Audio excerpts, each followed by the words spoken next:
Ladies and gentlemen, let me ask you something. Have you ever felt the weight of negativity pressing down on you, like a shadow that follows you wherever you go? Maybe it's people doubting you. Maybe it's your own mind whispering that you're not good enough. I know that feeling. And let me tell you something. If you don't take control, if you don't build a shield around your mind, negativity will destroy you before you even get started. But you're here today, and that means you're searching for something more. That means you're ready to break free.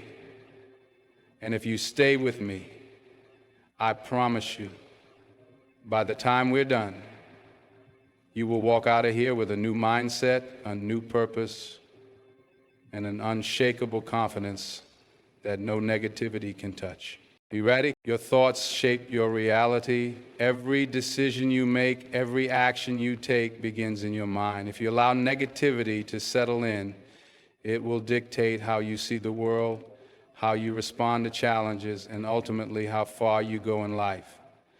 The mind is like fertile soil. Whatever you plant in it will grow. If you constantly feed it doubt, fear, and negativity, don't be surprised when your life starts reflecting those very things. Anything else? But if you guard your mind and plant seeds of confidence, resilience, and purpose, you will see the results in your actions and in your success. Negativity is sneaky. It disguises itself as realism, as logic, as preparation for the worst. It tells you that you're just being careful, just being practical. But in reality, it's conditioning you to accept failure before you even begin. Think about the times you hesitated because you feared what people would say. Think about the opportunities you passed up because you doubted yourself. That was negativity working against you before you even had a chance to prove yourself. It comes from many sources: past experiences, the words of others, even the environment you're in. But the most dangerous source, your own mind. Your own inner dialogue can either be your greatest weapon or your worst enemy. When you tell yourself you can't, you make it true. When you focus on what's missing instead of what's possible, you trap yourself in limitation. The good news is, just as you can train your body, you can train your mind. You can teach yourself to reject negativity, to reframe your thoughts, and to turn obstacles into opportunities. It all starts with what you allow to take root in your mind. And the people you surround yourself with have an undeniable impact on your mindset, your energy, and your future. Every conversation you engage in, every opinion you hear, every attitude you absorb influences the way you think and feel. If you're constantly around people who complain, criticize, and doubt, that negativity will seep into your own thoughts. You may not even notice it at first, but over time, it shapes the way you see the world. It makes you hesitant, cautious, and fearful. It convinces you that dreaming big is foolish and that settling for less is the only option. Some people drain your energy without you realizing it. They don't have to say anything outright negative. Sometimes it's in the way they react to your goals. A sigh, a doubtful look, a passive-aggressive comment. These things add up. They plant seeds of hesitation in your mind. Suddenly, you start second-guessing yourself. You start shrinking your vision just to make others feel comfortable. You start dimming your light so you don't outshine the people around you. But that's not how greatness works. You don't grow by making yourself small. You grow by standing tall, by surrounding yourself with those who push you, challenge you, and make you better. It takes courage to evaluate your circle and make changes. It's not always about cutting people off, but it is about recognizing who adds to your life and who takes away from it.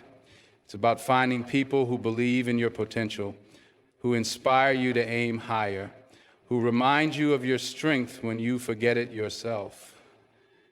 The energy you allow into your space is a direct reflection of what you will achieve. If you want success, if you want growth, you need to be intentional about who walks with you on that journey. And when pain is a universal experience, no one is exempt from struggle, failure, or disappointment.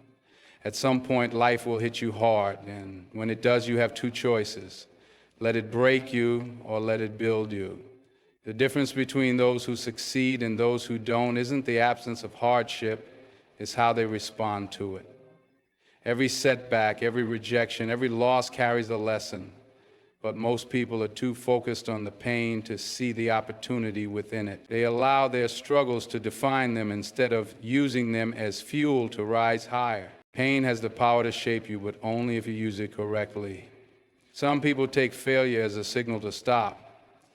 But the truth is, failure is often a sign that you're on the right path. It means you're trying, you're pushing, you're stepping outside of your comfort zone. The greatest achievers in history didn't reach success because life was easy for them. They got there because they learned how to turn pain into power. In fact, they didn't let rejection discourage them. They let it strengthen their determination. They didn't let criticism break them. They let it sharpen their skills. They didn't see struggles as roadblocks, they saw them as stepping stones. Most people run from discomfort, but discomfort is where growth happens. It's where character is built. It's where resilience is developed. The truth is, you don't truly know who you are until you've been tested. When life knocks you down, that's when you find out how strong you really are. That's when you discover what you're made of. Pain is not the enemy. Pain is a teacher. And if you learn from it, if you harness it, it will push you toward a level of success that comfort never could. Self-doubt is one of the most powerful forms of negativity, and it doesn't come from the outside, it comes from within. It's the voice in your head that questions your abilities, that makes you hesitate before taking a risk, that convinces you you're not good enough before you even try. It's subtle, but it's destructive and whispers things like, what if you fail? What if people laugh at you? What if you're not as talented as you think? And the more you listen, the more you start to believe it. Most of the limitations in life are self-imposed. It's not the outside world that holds people back. It's the fear and doubt they carry inside. People don't chase their dreams because they don't believe they deserve success. They don't take opportunities because they don't believe they're ready. They settle for less because deep down they think they're not capable of more. But self-doubt is a liar. It will keep you small, keep you stagnant, keep you from stepping into your true potential. Doubt doesn't just appear out of nowhere. It's learned. It comes from past failures, from negative experiences, from the things people have told you over the years. Maybe someone told you that you weren't smart enough, that you weren't talented enough, that you didn't have what it takes. Maybe you've tried before and failed, and now you assume you'll fail again. But just because something didn't work out in the past doesn't mean it won't work now. Just because someone doubted you doesn't mean they were right. The only way to silence self-doubt is through action. Confidence isn't something you're born with, it's something you build. And the only way to build it is by proving to yourself over and over again that you are capable. Gratitude is one of the most powerful forces in shaping your mindset, yet most people overlook it. They focus on what they lack, on what's missing, on what went wrong. They dwell on past mistakes, compare themselves to others, and constantly chase the next big thing, thinking that happiness will come once they achieve more.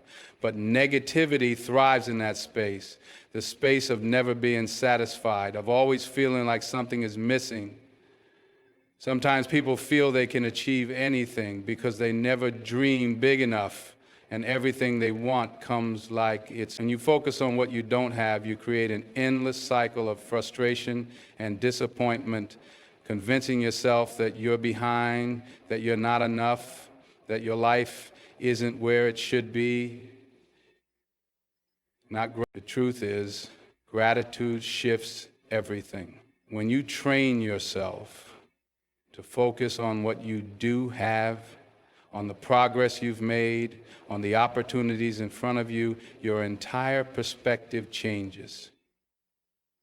It doesn't mean you stop striving for more, but it does mean you stop letting negativity control your thoughts. The mind is like a lens. You can choose to magnify your problems, or you can choose to magnify your blessings. The more you focus on what's good, the more you attract positivity, clarity, and strength. Gratitude is a discipline. It's easy to be grateful when things are going well, but the real test is finding gratitude in the struggle. Can you appreciate the lessons that come from failure? Can you find strength in adversity? Can you acknowledge that even in your toughest moments, there is something to be thankful for? The strongest people aren't the ones who have had it easy. They're the ones who have learned to find light even in the darkest times. When you practice gratitude daily, negativity loses its grip, and you take back control over your own peace and happiness. Negativity is a thief. It steals your joy, your peace, your dreams, but only if you let it. So from this moment on, make a decision to fight back, a decision to rise above, a decision to protect your mind, your heart, and your spirit. Because the world is going to throw storms at you. People are going to doubt you. Life is going to test you. But when you stand strong, when you refuse to let negativity in, nothing can stop you. Now go out there and be unstoppable.